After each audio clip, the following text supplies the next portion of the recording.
dealing with. Thank you, Rudy. What we are really dealing with here and uncovering more by the day is the massive influence of communist money through Venezuela, Cuba, and likely China in the interference with our elections here in the United States. The Dominion voting systems, the Smartmatic technology software, and the software that goes in other computerized voting systems here as well, not just Dominion, were created in Venezuela at the direction of Hugo Chavez to make sure he never lost an election after one constitutional referendum came out the way he did not want it to come out. We have one very strong witness who has explained how it all works. His affidavit is attached to the pleadings of Lynn Wood in the lawsuit he filed in Georgia. It is a stunning, detailed affidavit because he was with Hugo Chavez while he was being briefed on how it worked. He was with Hugo Chavez when he saw it operate to make sure the election came out his way. That was the express purpose for creating this software. He has seen it operate, and as soon as he saw the multiple states shut down the voting on the night of the election, he knew the same thing was happening here, that was what had gone on.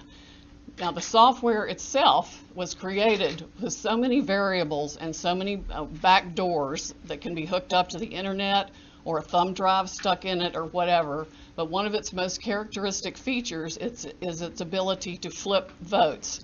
It can set and run an algorithm that probably ran all over the country to take a certain percentage of votes from President Trump and flip them to President Biden, which we might never have uncovered had the votes for President Trump not been so overwhelming in so many of these states that it broke the algorithm that had been plugged into the system. And that's what caused them to have to shut down in the states they shut down in. That's when they came in the back door with all the mail-in ballots, many of which they had actually fabricated. Some were on pristine paper with identically matching perfect circle dots for Mr. Biden. Others were shoved in batches. They're always put in a certain number of batches, and people would rerun the same batch. This corresponds to our statistical evidence that shows incredible spikes in the vote counts at particular times, and that corresponds to eyewitness testimony of numerous people who have come forward and said they saw the ballots come in the back door at that time. Notably, the Dominion executives are nowhere to be found now. They are moving their offices overnight to different places. Their office in Toronto was shared with one of the Soros entities. One of the leaders of the Dominion project overall is Lord Malloch Brown, Mr. Soros' number 2 person in the UK, and part of his organization. There are ties of the Dominion leadership to the Clinton Foundation and to other known politicians in this country. Just to give you a brief description of how this worked, I'm going to quote from a letter that was written, and I will read that to make sure I get the quotes right. This person was objecting to the United States acquisition of Sequoia voting systems by Smartmatic, a foreign-owned company. I believe this transaction raises exactly the sort of foreign ownership issues that CFIUS is best positioned to examine for national security purposes. It's undisputed that Smartmatic is foreign-owned and it has acquired Sequoia. They keep changing the names as they go along. Different times when a problem comes up, they just create another corporation and call it a different name. But it was a voting machine company doing business in the United States. Sequoia voting machines were used to record over 125 million votes during the 2004 presidential election in the United States. Smartmatic now acknowledges that Antonio Mujica, a Venezuelan businessman, has controlling interest in Smartmatic, but the company has not revealed who all the Smartmatic owners are. According to the press, Smartmatic's owners are hidden through a web of offshore private entities, and that is in fact true. Smartmatic has been associated with the Venezuelan government led by Hugo Chavez, which is openly hostile to the United States, and of course, as we all know, communistic and really brutalizing its own people. The system has been continued there by Mr. Maduro and ensured his election.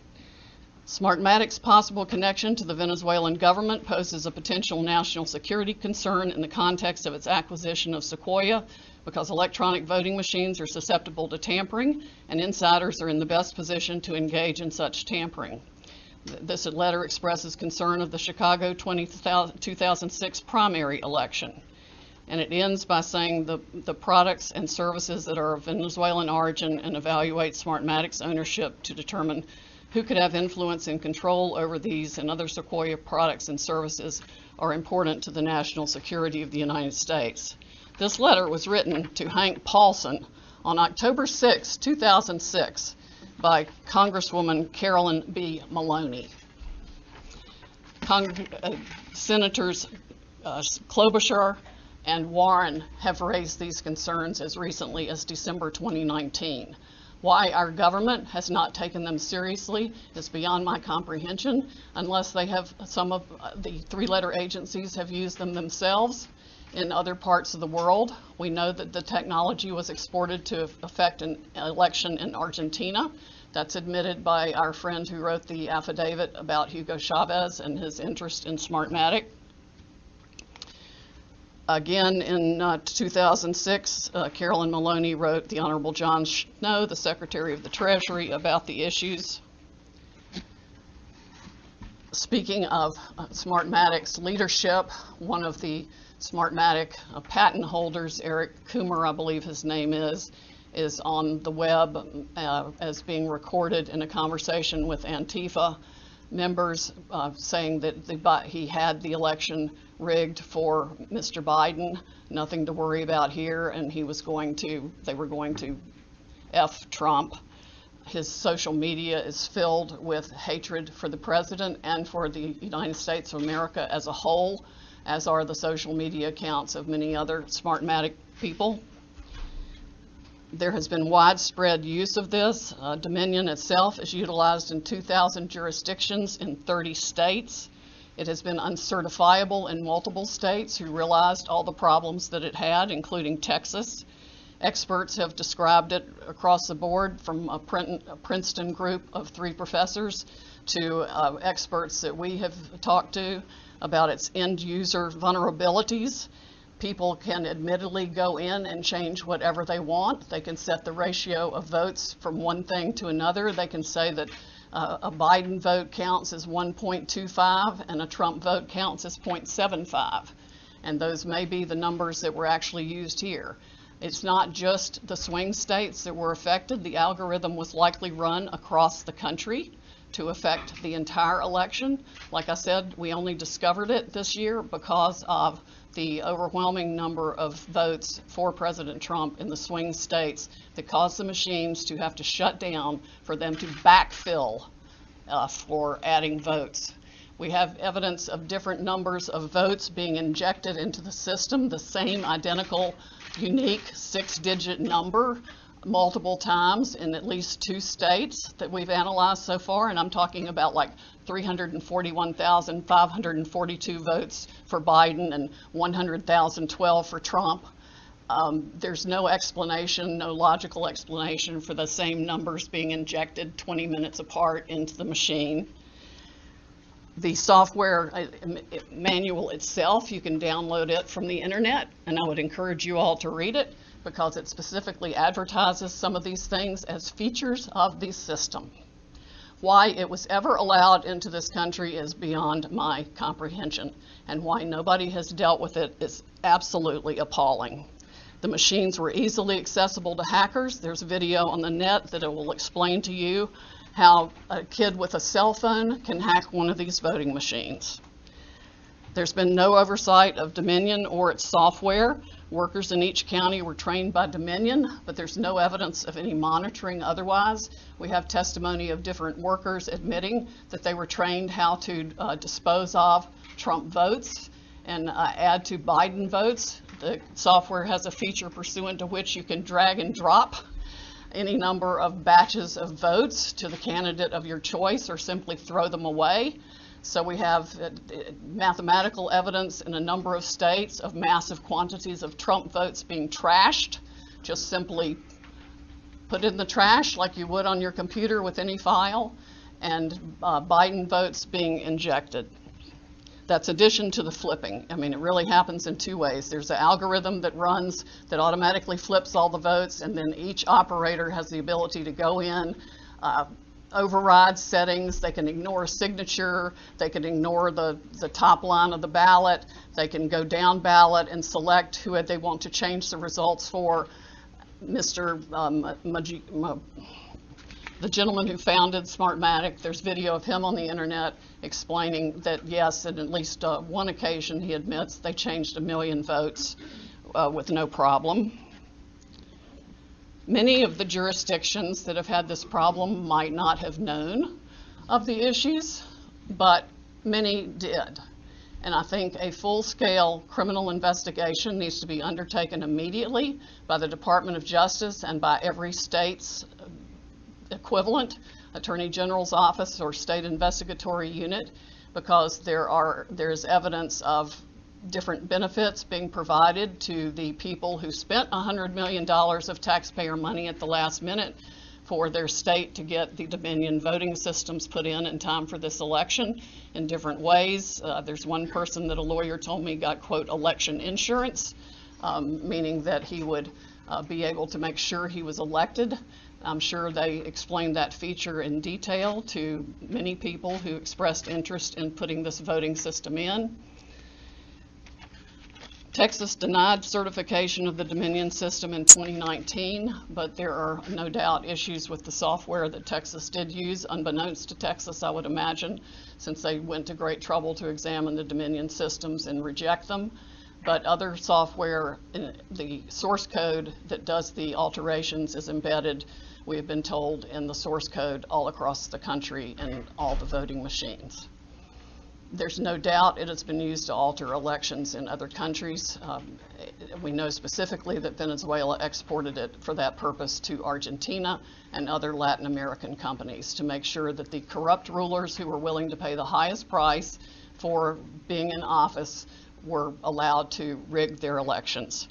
This is stunning, heartbreaking, infuriating, and the most unpatriotic acts I can even imagine for people in this country to have participated in any way, shape, or form.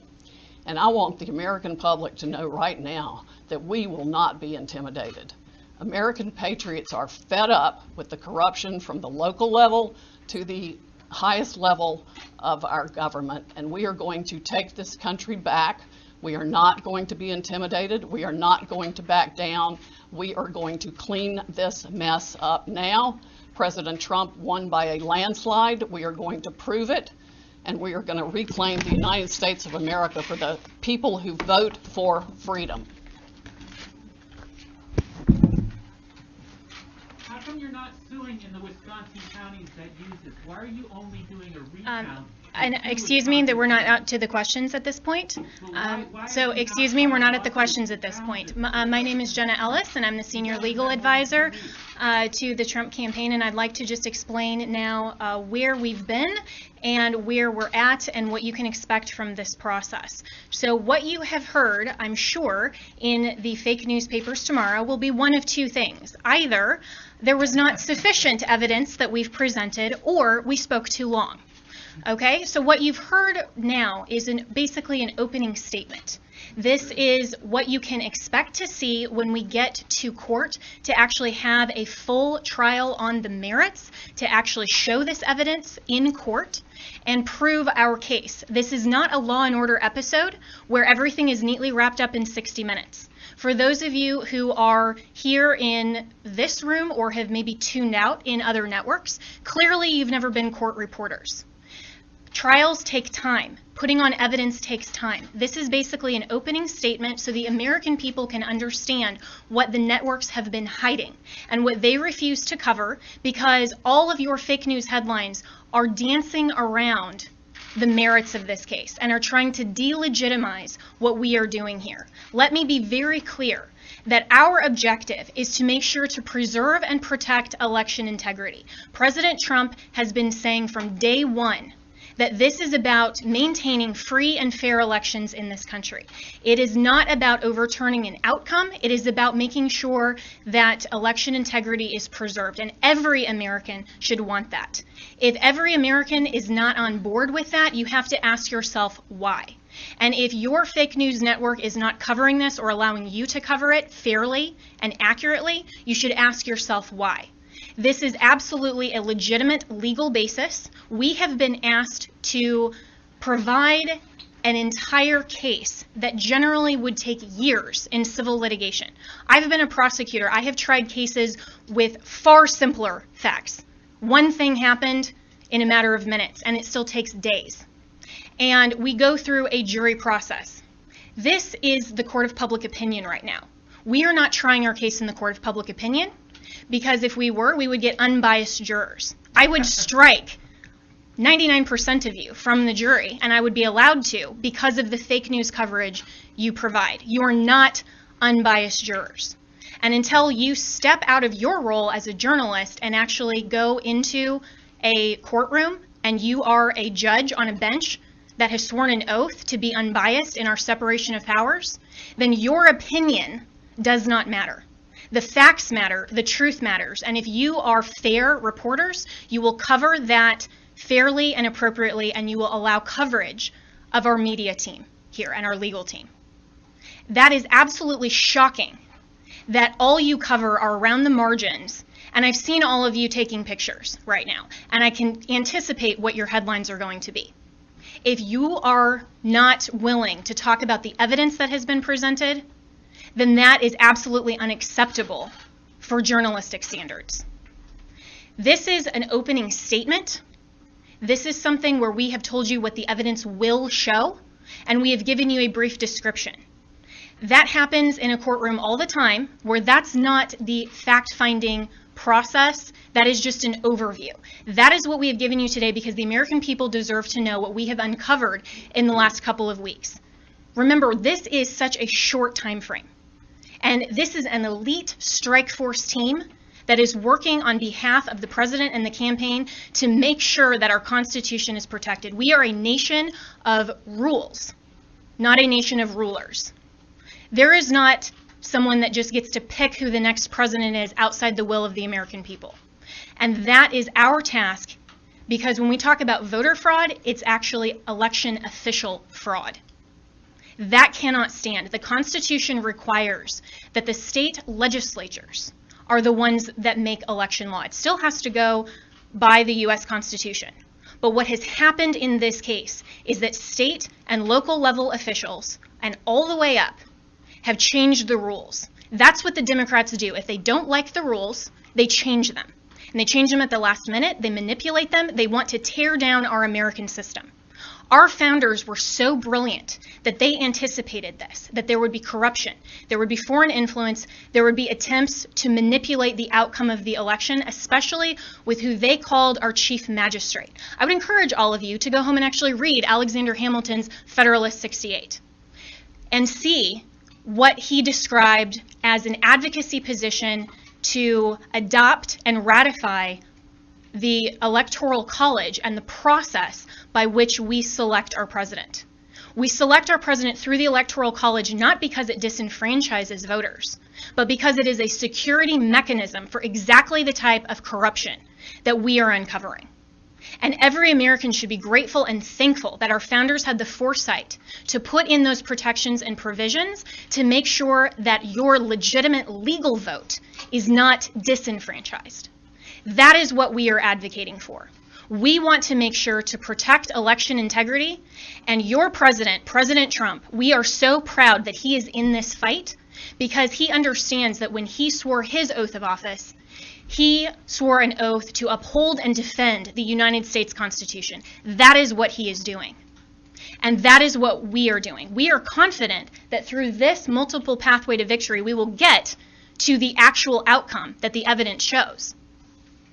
But this is not about overturning an election on our part. It's about making sure that we protect and preserve free and fair elections for all future American elections. If the United States caves to corruption or this type of election integrity disaster, then no election will be secure from here on out. And we all need to be keenly aware of that. We are the representatives here that are standing in this gap and defending President Trump and defending you, the American people, at the end of the day. This is ultimately about the United States of America. And we want to make sure to protect and defend that. And as my colleagues have said, we will not back down. We won't be intimidated. President Trump will not be intimidated. You, the American people, should not be intimidated. You, the press, should cover this fairly and should know that this matters to election integrity and it matters to the future of our nation. So we have given you an overview, but recognize this is not a court of law. We will get there, and we have time. And we have constitutional provisions that will step in when we show the corruption and the irredeemably challenged and overturned votes that are absolutely corrupt in all of these counties. It is irredeemably compromised. We will show that, but you have to give us that opportunity. This has been just our opening statement, and we have an opportunity to get there, and we have time, and we will do that.